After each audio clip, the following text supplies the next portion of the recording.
لا تحزن إن الله معنا لا تحزن إن الله معنا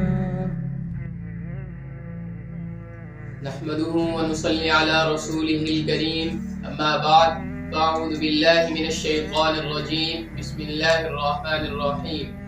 اللهم صل على محمد وعلى آله وأصحابه وبارك وسلم وصل عليه صدق اللہ العظیم۔ محترم ناظرین، السلام علیکم ورحمۃ اللہ وبرکاتہ۔ آج ہم بات کریں گے رمضان المبارک میں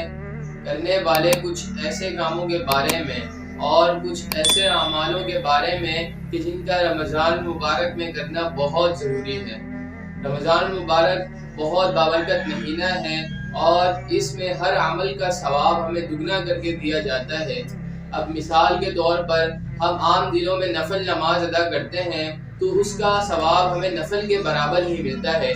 لیکن رمضان المبارک کے مہینے میں اگر ہم نفل نماز ادا کرتے ہیں تو ہمیں نفل نماز کا ثواب فرض نماز کے ثواب کے برابر دیا جاتا ہے اور فرض نماز کے ثواب کو دگنا کر دیا جاتا ہے۔ یعنی اللہ تعالیٰ رمضان المبارک کے مہینے میں نیکیوں کی بھرمار کر دیتے ہیں کہ مسلمانوں فائدہ اٹھاؤ، رمضان المبارک کا مہینہ آ چکا ہے، رمضان المبارک کا مہینہ چل رہا ہے اور اس کے لمحات آہستہ آہستہ گزر رہے ہیں، تو ہمیں چاہیے کہ اس کے لمحات سے ہم مکمل طور پر فائدہ اٹھائیں۔ اب دیکھیں کہ سال بھر ہمیں نوافل نماز ادا کرنے کا وقت تو نہیں ملتا، اگر ملتا بھی ہے تو کبھی کبھار، لیکن رمضان المبارک وہ بابرکت مہینہ ہے کہ جس میں ہر مسلمان کے لیے عبادت کا وقت نکل ہی جاتا ہے کہ ہر مسلمان اس میں اپنی مکمل عبادت کر سکے۔ تو سب سے پہلا کام تو یہ رمضان المبارک میں ہمیں کرنا ہے کہ ہمیں نوافل ادا کرنے ہیں، یعنی زیادہ سے زیادہ ہم نے نوافل ادا کرنے ہیں اور رمضان المبارک کے مہینے سے ہم نے بھرپور فائدہ اٹھانا ہے۔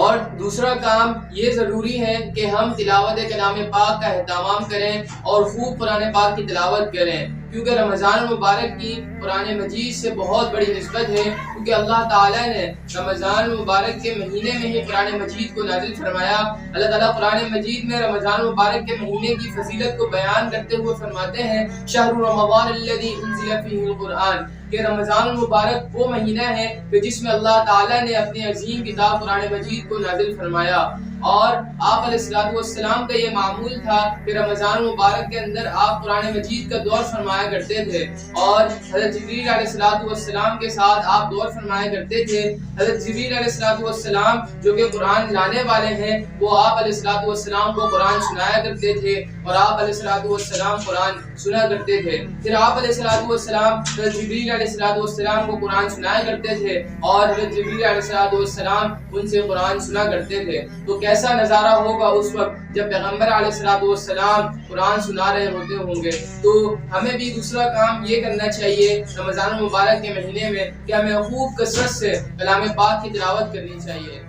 اور تیسرا کام ہمیں یہ کرنا چاہیے کہ ہمیں تراویح کا اہتمام کرنا چاہیے، کیونکہ رمضان المبارک کے مہینے میں تراویح کو سنت مؤکدہ قرار دیا گیا ہے اور ہمیں چاہیے کہ ہم تراویح کا خوب اہتمام کریں۔ اور چوتھا اور سب سے ضروری کام کہ جس کے لیے رمضان المبارک کے مہینے کو نازل کیا گیا وہ یہ ہے کہ ہمیں روزہ رکھنا چاہیے، کیونکہ روزہ ہم پر فرض ہے اور روزہ ہم پر کسی حالت میں چھوڑنا جائز نہیں ہے سوائے شرعی عذر کے، کہ اگر بندے کو کوئی شرعی عذر لاحق ہو جائے تو پھر روزہ چھوڑنے کا جواز ملتا ہے، اس کے سوا روزہ چھوڑنے کا جواز نہیں ملتا۔ اور رمضان مبارک کے مہینے میں ہمیں ایک کام اور کرنا چاہیے کہ ہمیں کثرت سے صدقہ و خیرات کرنا چاہیے اور غریب اور مستحقین کی مدد کرنی چاہیے اور زیادہ سے زیادہ نیکیاں ہمیں کمانی چاہیے۔ تو اللہ تعالیٰ سے دعا ہے کہ اللہ تعالیٰ ہمیں دین کی صحیح سمجھ عطا فرمائے اور اللہ تعالیٰ ہمیں رمضان المبارک کے مہینے سے بھرپور فائدہ اٹھانے کی توفیق عطا فرمائے۔ وآخر دعوانا الحمد للہ رب العالمین، والسلام۔